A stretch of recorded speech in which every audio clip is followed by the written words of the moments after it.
Hello दोस्तों, welcome to the channel. Hope so आप बहुत अच्छे होगे और अपनी प्रिपरेशन बहुत अच्छे से कर रहे होगे। इस वीडियो में हम बात करने वाले कि एसएससी जेई सिविल इंजीनियरिंग के लिए कौन से सब्जेक्ट ऐसे हैं जो बहुत ज़्यादा पूछे जाते हैं, कौन से सब्जेक्ट से ज़्यादा मार्क्स के लिए पूछे जाता है।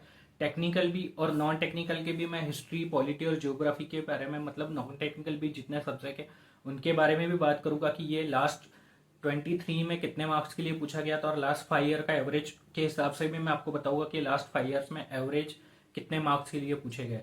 तो ये आपको कहीं ना कहीं बहुत हेल्प करेगा अपने प्रिपरेशन के लिए, बिकॉज आपको आइडिया होगा कि आपका कितना प्रिपरेशन हो चुका है और अभी आपका कितना प्रिपरेशन बाकी है, ताकि आप कौन से सब्जेक्ट को फोकस करो कि आपके मैक्सिमम मार्क्स आए और आपका एसएससी जेई जो अभी 24 वाला हमारा एग्जाम होने वाला है वो क्लियर हो पाए, उसमें अच्छे मार्क्स आ पाए। सिर्फ क्लियर ही नहीं करना है, अच्छे मार्क्स भी लाना है।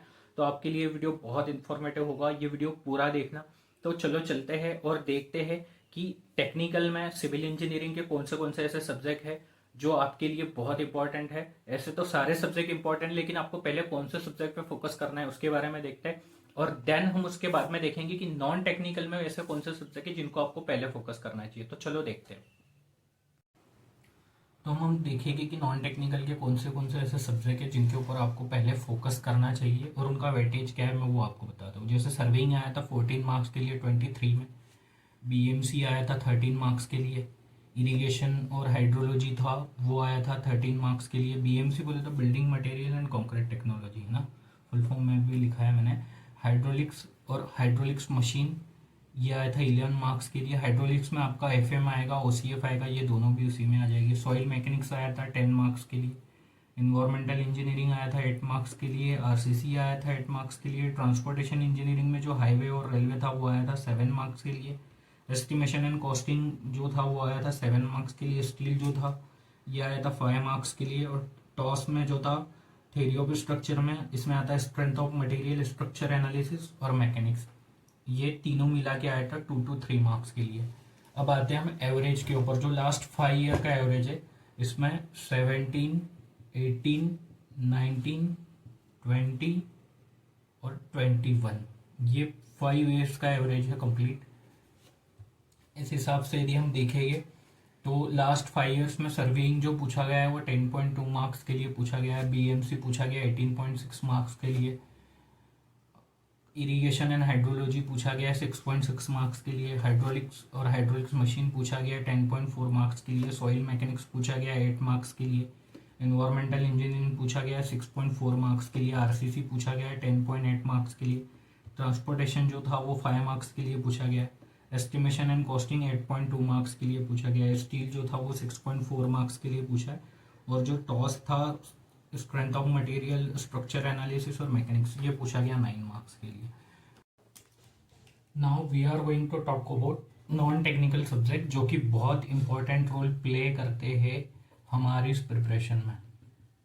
तो नॉन टेक्निकल का देखा जाए तो नॉन टेक्निकल जो है वो हिस्ट्री 2023 में पूछा गया था 4 to 5 मार्क्स के लिए। पॉलिटी पूछा गया था 4 to 5 मार्क्स के लिए। जियोग्राफी पूछा गया था 5 to 6 मार्क्स के लिए।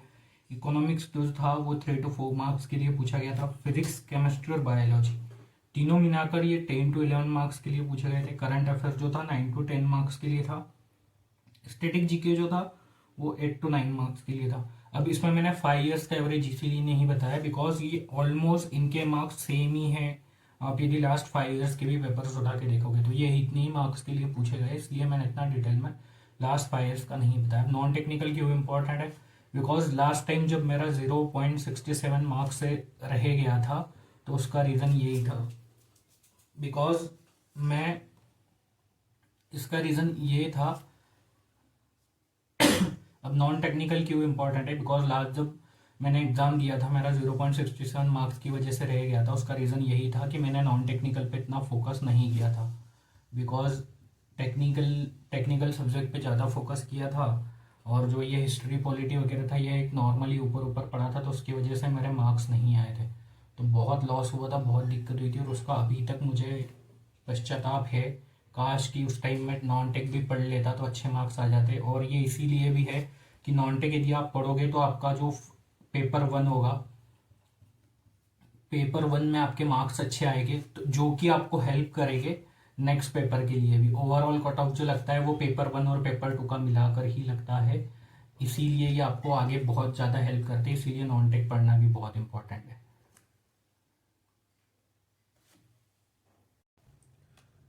तो फॉर नेक्स्ट 30 डेज के लिए, बिकॉज अभी ऑलमोस्ट SSC JEE को अभी बचे हैं यहाँ से अराउंड 60 डेज, है ना, तो 2 मंथ हमारे बचे हैं। तो उसमें मेरा प्लान ये है नेक्स्ट 30 डेज के लिए कि जो टेक्निकल के सब्जेक्ट है मेरे सारे टेक्निकल, वो मैं डेली 8 to 10 आवर्स के लिए पढ़ूंगा। कोई भी कंडीशन में कुछ भी हो जाए, ये मिस नहीं होना है, तो बैकलॉग नहीं चलेगा, बिकॉज एग्जाम को 2 ही महीने बचे हैं। तो इसको हम प्रोकास्टिनेशन मतलब ये नहीं कर सकते कि भाई आज नहीं कल पढ़ लूंगा, कल नहीं परसों पढ़ लूंगा। 8 to 10 आवर्स डेली पढ़ना ही है। और उसके बाद जो नॉन टेक आता है उसको डेली 2 to 3 आवर्स देना है। ये 2 to 3 आवर्स में जो 1 आवर होगा वो मेरा होगा हमेशा रीजनिंग के लिए। मैं डेली रीजनिंग की प्रैक्टिस करूँगा इसमें, बिकॉज रीजनिंग की प्रैक्टिस बहुत इंपॉर्टेंट है। आप कितना भी कर लो, कितने भी लेक्चर लगा लो, जब तक रीजनिंग की प्रैक्टिस नहीं करोगे तब तक रीजनिंग आपका अच्छा नहीं होगा। और रीजनिंग आता है 50 मार्क्स का। लास्ट टाइम भी मुझे इसमें 50 में से 43 मार्क्स तो आई थे। इस बार मैं कोशिश करूंगा 50 में से 48 49 आए। 1-2 मार्क्स एक आध क्वेश्चन होता है जो नहीं बनता, उसके लिए कोई दिक्कत नहीं है, लेकिन 48 to 40 मार्क्स में लाने की कोशिश करूंगा। बस यही मेरा नेक्स्ट 30 डेज का प्लान होगा। 30 डेज का ही क्यों, बिकॉज जो नेक्स्ट 30 डेज हो गए मीन्स मे का जो मंथ होगा उसमें मैं करूँगा daily test series and only revision.